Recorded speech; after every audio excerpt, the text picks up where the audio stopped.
અમદાવાદની હવા જોખમી બની છે। અમદાવાદના અનેક વિસ્તારના એક્યુઆઈ 200 ને પાર ગયા છે। થલતેજ વિસ્તારમાં એક્યુઆઈ 215, ગોતામાં 210, બોપલમાં 208, સોનીની ચાલીમાં 209, મણિનગર અને ગ્યાસપુરમાં 200 એક્યુઆઈ નોંધાયો છે।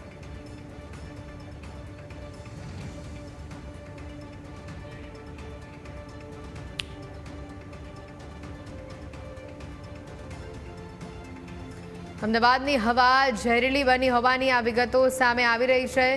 અમદાવાદના અનેક વિસ્તારના એક્યુઆઈ 200 ને પાર ગયા છે। થલતેજ વિસ્તારમાં એક્યુઆઈ 215 પહોંચ્યો છે। ગોતામાં એક્યુઆઈ 210 પહોંચ્યો છે। સૌથી વધુ થલતેજ વિસ્તારનું એક્યુઆઈ જોવા મળી રહ્યું છે। આ સાથે સોનીની ચાલીમાં 209, મણિનગર અને ગ્યાસપુરમાં 200 એક્યુઆઈ નોંધાયો છે।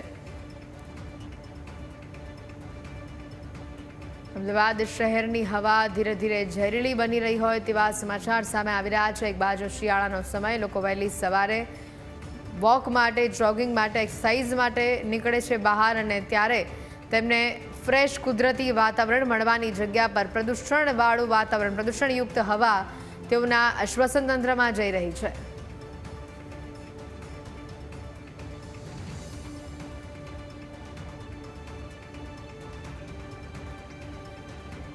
અમદાવાદની હવા જે રીતે જોખમી બની રહી છે, લોકોના સ્વાસ્થ્ય સામે પણ મોટું જોખમ થઈ રહ્યું હોય તેવા સમાચાર છે। એક બાજુ હાલ ઠંડીના દિવસો અને લોકો જે મોડી રાત્રે તાપણા કરે છે તેના કારણે પણ ધુમાડો જે ઊભો થાય છે, આ સાથે જ અનેક વાહનોના ધુમાડાના કારણે પણ પ્રદૂષણનું સ્તર વધે છે, જેના કારણે હાલ એક્યુઆઈ એર ક્વોલિટી ઇન્ડેક્સ જે તમામ વિસ્તારો સામે આવ્યો છે, જે ઘણા સવાલ અને ચિંતા ઉપજાવી રહ્યું છે।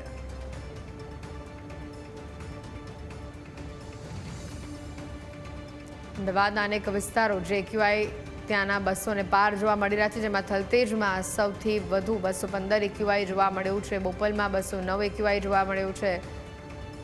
સૌથી વધુ થલતેજની હવા ઝેરીલી બની હોવાની વિગત છે। ગોતામાં 210 એક્યુઆઈ જોવા મળી રહ્યું છે।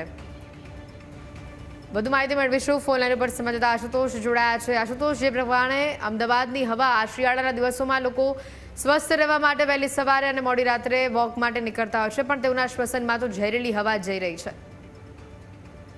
ચોક્કસથી વાત કરવામાં આવે તો અમદાવાદની હવા જે છે તે અતિ જોખમી જોવા મળી રહી છે, અને એર ક્વોલિટી ઇન્ડેક્સ જે છે તે 200 ને પાર પહોંચી ચૂક્યો છે। ખાસ કરીને થલતેજ વિસ્તારનું એક્યુઆઈ વાત કરીએ તો 215 પહોંચ્યો છે। ગોતા વિસ્તારમાં 210, ઉપરાંત બોપલમાં 208 જે છે તે એક્યુઆઈ પહોંચી ચૂક્યો છે। તો બીજી તરફ પૂર્વ વિસ્તારની પણ વાત કરવામાં આવે તો મણિનગર અને ગ્યાસપુરમાં 200 અને સોની ચાલીમાં 209 જે છે તે જોવા મળે છે। અને સૌથી મહત્વપૂર્ણ વાત કરવામાં આવે તો 237 દિવસ જે છે તે અમદાવાદની હવા જે છે તે છેલ્લા એક વર્ષમાં પ્રદૂષિત જે છે તે જોવા મળી છે। અને ખાસ કરીને પૂર્વ વિસ્તારની અંદર જે છે તે આ પ્રકારનો માહોલ જે છે તે જોવા મળતો હોય છે, અને આના કારણે અનેક સમસ્યાનો સામનો જે છે તે લોકો કરતા હોય છે। બિલકુલ, આશુતોષ, આભાર સમગ્ર માહિતી બદલ।